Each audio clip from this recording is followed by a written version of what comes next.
안녕하십니까? 차구영 목사입니다.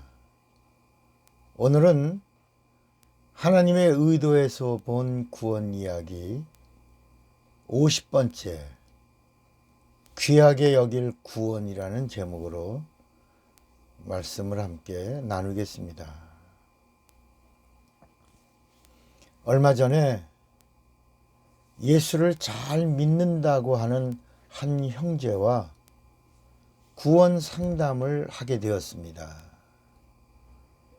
그리고 오늘날 많은 그리스도인들이 구원에 대한 오해가 매우 심각한 수준인 것도 알게 되었습니다.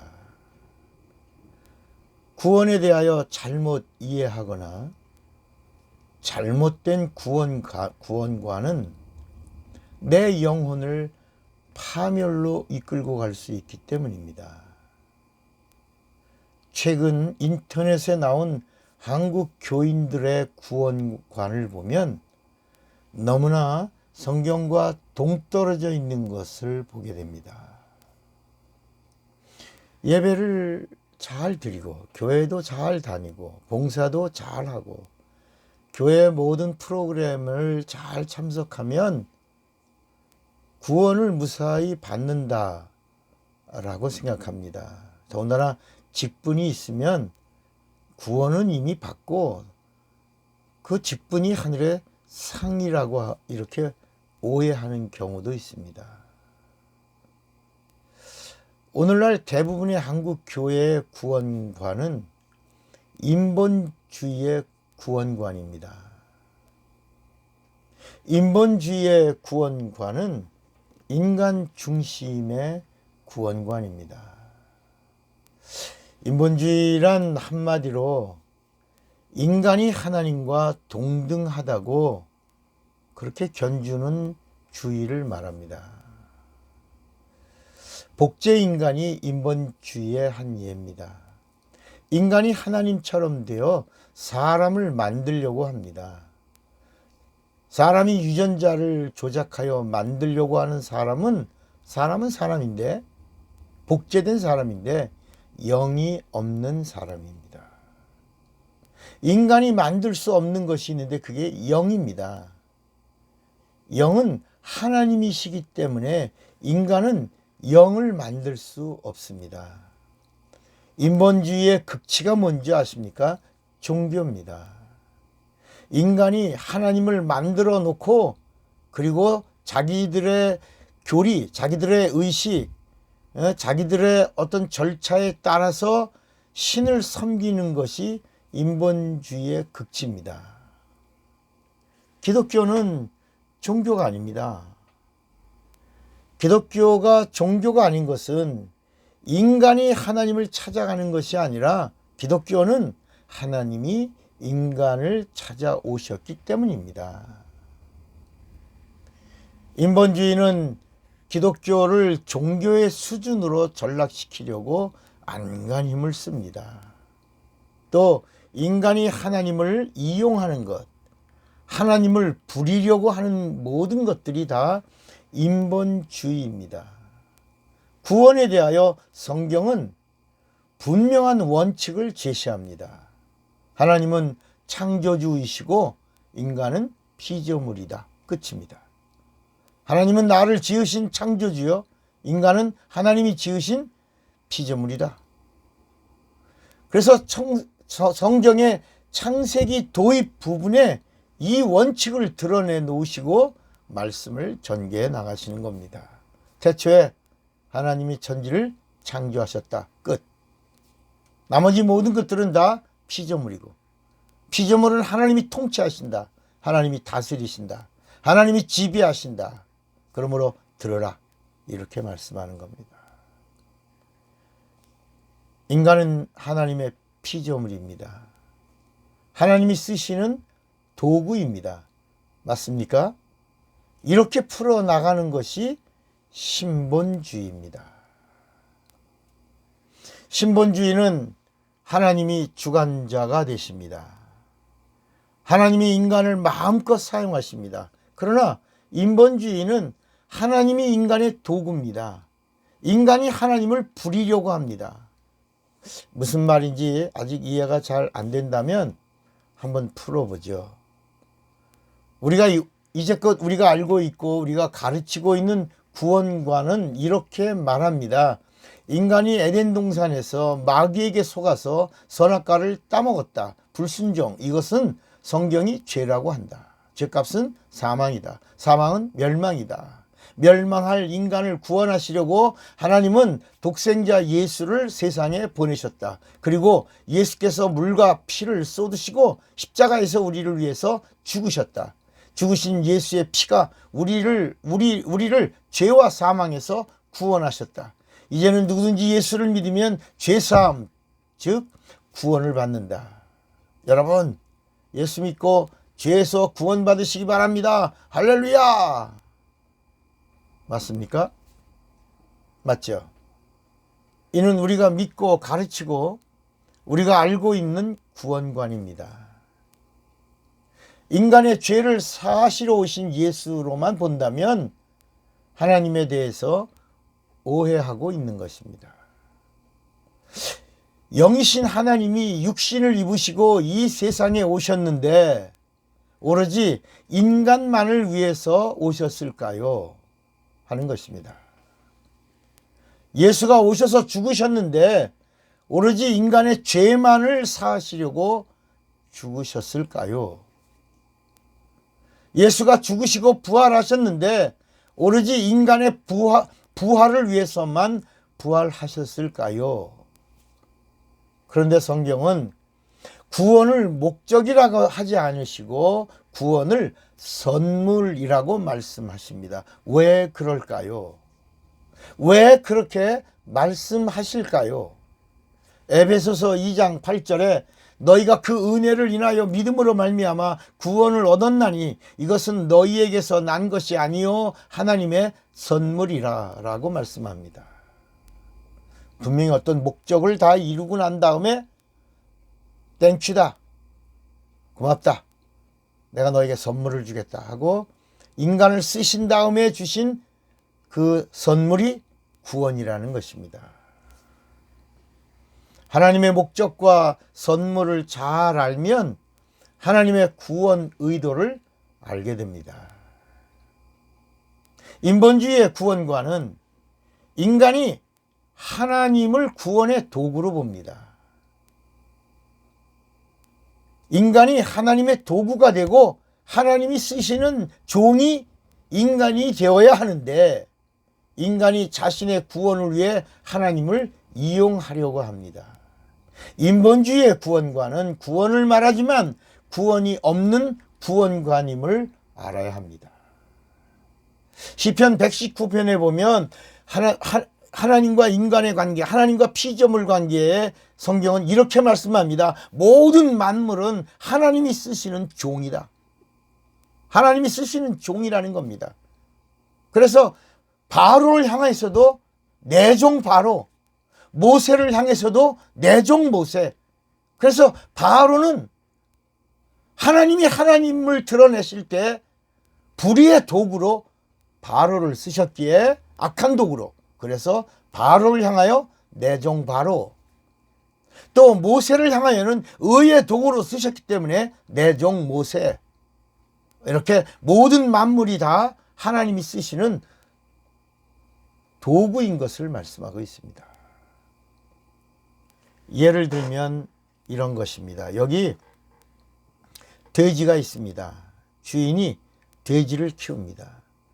추운 한겨울에도 주인은 돼지의 먹이를 위해서 수고합니다. 한 번은 돼지 앞에서 짬밥을 가지고 와서 먹이통에 옮겨 놓으려다가 그만 주인이 얼음 위에서 넘어져서 부상을 입었습니다. 다쳤습니다. 주인이 아이쿠 하고 넘어졌는데 돼지가 이 광경을 보고는 꿀꿀꿀꿀 안 됐구나. 우리 돼지들 먹여 살리느라고 주인이 고생을 많이 하는구나. 꿀꿀꿀꿀 합니다. 그런데 주인은 꿀꿀거리는 돼지를 바라보면서 이렇게 말합니다. 아이쿠야 허리야, 아이고 엉덩이야. 야 이 돼지놈들아, 어서 잘 먹고 200근 빨리 나가거라. 셋째 딸 시집갈 때 얼른 잡아야 되겠다. 돼지는 주인이 돼지를 위해서 고생한다고 생각하고 주인은 돼지를 잡아먹을 생각만 하는 겁니다. 이렇게 돼지의 생각과 주인의 생각이 다른 겁니다. 이처럼 하나님의 생각과 인간의 생각이 다른 겁니다. 하나님의 의도와 인간의 뜻이 다른 겁니다. 하나님의 의도에서의 신본주의의 구원관과 인간 편에서 생각하는 인본주의의 구원관은 돼지와 주인처럼 전혀 다른 것입니다. 하나님의 아들이신 예수가 이 세상에 오신 것이 오로지 인간 구원이고, 하나님의 관심이 오로지 인간 구원이고, 하나님의 관심이 오로지 인간 구원에 있다면 왜 다른 유다가 망합니까? 예수님의 제자인데 당연히 구원받아야 되지 않겠어요? 아나니와 삽비라처럼 부부입니다. 그런데 예수님을 믿었고 예수님을 따랐고 예수님 말씀에 순종했고, 그리고 부활의 증인이 되었고, 마가의 다락방에서 성령도 받았는데 성령을 속인 죄에 걸려서 왜 성도의 반열에서 아나니와 삽비라가 탈락을 합니까? 왜요? 인간 구원이 온통 하나님의 관심이라면 노아 홍수 때 어찌하여 8명만 구원을 받습니까? 나머지는 어디 갔습니까? 출애굽 때 170만 명 이상이나 홍해를 건넜는데 40년이 지난 후에 요단강을 밟고 가나안 땅에 들어간 자는 성경은 말씀합니다. 여호수아와 갈렙 뿐이었더라 그랬습니다.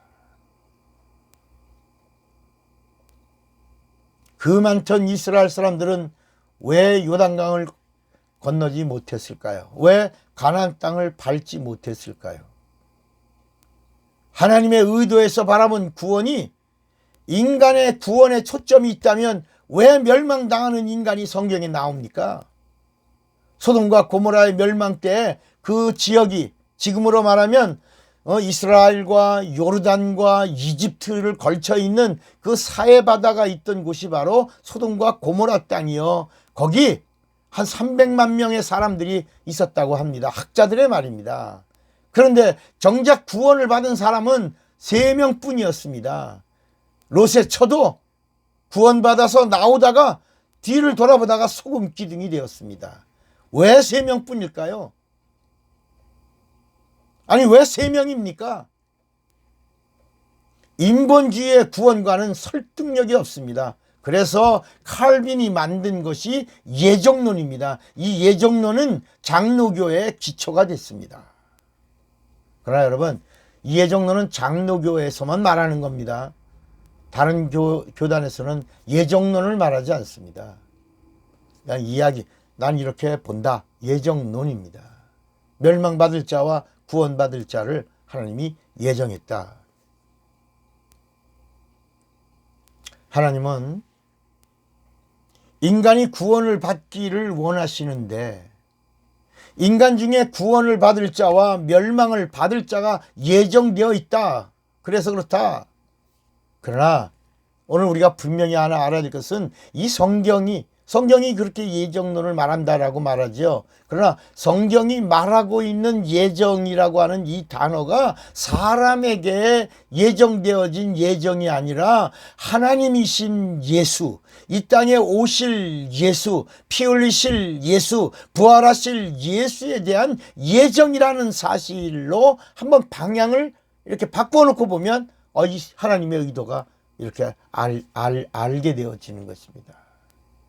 예정의 말씀이라는 이 단어가 사람에게 향한 예정이 아니라 오실 하나님이신 예수에게 집중되어 있는 겁니다. 그래서 예정은 누구냐? 예수다라는 겁니다. 예정론은 칼뱅이 만든 이론인데 장로교에서만 인정되는 교리일 뿐입니다. 그러나 전 세계의 장로교는 아주 스몰 그룹입니다. 우리나라만 장로교가 득세해서 한국 교회가 다 장로교, 세계의 교회가 다 장로교처럼 보이지만 이 칼빈의 장로교는 우리나라에서만 이렇게 좀 교인의 숫자가 좀 있는 것뿐입니다. 왜 예수님이 마지막 날에 믿는 자를 보겠느냐 하셨을까요? 사람들이 잘못 믿기 때문입니다. 예수를 잘못 믿기에 믿는 자를 보겠느냐 하신 것입니다. 잘못 믿으면 구원을 못 받는 것입니다. 잘못 믿는 것은 잘못 알기 때문입니다. 그래서 구원은 하나님의 선물이라고 말씀하시는 것입니다. 사람들이 구원을 잘못 알까봐, 구원을 목적으로 알까봐, 그래서 구원을 선물이라고 하신 것입니다. 선물은 어떤 목적 다음에 주어지는 부산물을 선물이라고 합니다.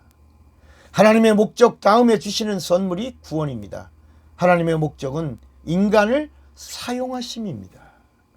하나님은 인간을 지으시고 하나님이 인간의 모습으로 오셔서 인간을 하나님의 목적의 도구로 사용하셨습니다. 육체로 오신 하나님의 목적은 피 흘리심이고 마귀를 심판하심입니다. 그래서 사람을 지으신 하나님이 사람의 모양으로 오신 이유가 피 흘리시려고, 육체를 입으신 이유가 피 흘리시려고, 그리스도로 오신 이유가 피 흘리시려고 사람의 모습으로 오신 것입니다. 사람을 도구로 사용하신 겁니다. 하나님의 목적은 인간을 도구로 사용하셔서 죄의 진멸을 정하신 것입니다. 하나님의 목적을 이루시려고 인간을 예수 오시는 통로로 사용하셨고, 인간의 모습으로 오신 그리스도께서 그 뜻을 다 이루시고 사용하신 인간에게 구원을 선물로 주시는데 누구에게 주시냐? 그 예수를 믿는 자들에게만 선물로 주신 것입니다. 그래서 빌립보서 2장에 보면 너희 안에 이 마음을 품으라 곧 그리스도 예수의 마음이니, 예수는 근본 하나님의 본체시나 하나님과 동등됨을 취할 것으로 여기지 아니하시고 오히려 자기를 비워 종의 형체를 가져 사람들과 같이 되었고 사람의 모양으로 나타나셨음에 자기를 낮추시고 죽기까지 복종하셨으니 곧 십자가에 죽으심이라고 그랬습니다. 수고한 인간에게 하나님의 보상으로 주신 선물이 구원입니다. 구원은 목적이 아니라 선물입니다. 하나님의 선물은 귀한 것입니다. 선물은 아무에게나 주지 않습니다. 하나님이 주시는 선물을 귀한 것으로 여기지 않고 값싼 구원으로 부르는 것은 교만의 극치입니다. 이런 자는 하나님이 폐하여 버리실 겁니다. 구원 우습게 보지 마시기 바랍니다. 아무나 구원받는 게 아닙니다. 선물로 주시는 구원을 귀하게 여기시는 자에게 하나님의 구원이 임한다는 사실을 잊지 마시기 바랍니다. 하나님의 목적을 다 이루어야 그 후에 주시는 선물이 구원입니다. 그러므로 여러분, 당신의 육체는 하나님의 목적을 이루는 도구가 되시기를 바랍니다. 여러분, 구원은 귀한 것입니다. 하나님이 주시는 구원 다음에 하나님이 영생을 주시기 때문입니다. 사랑하고 축복합니다. 차구영 목사입니다.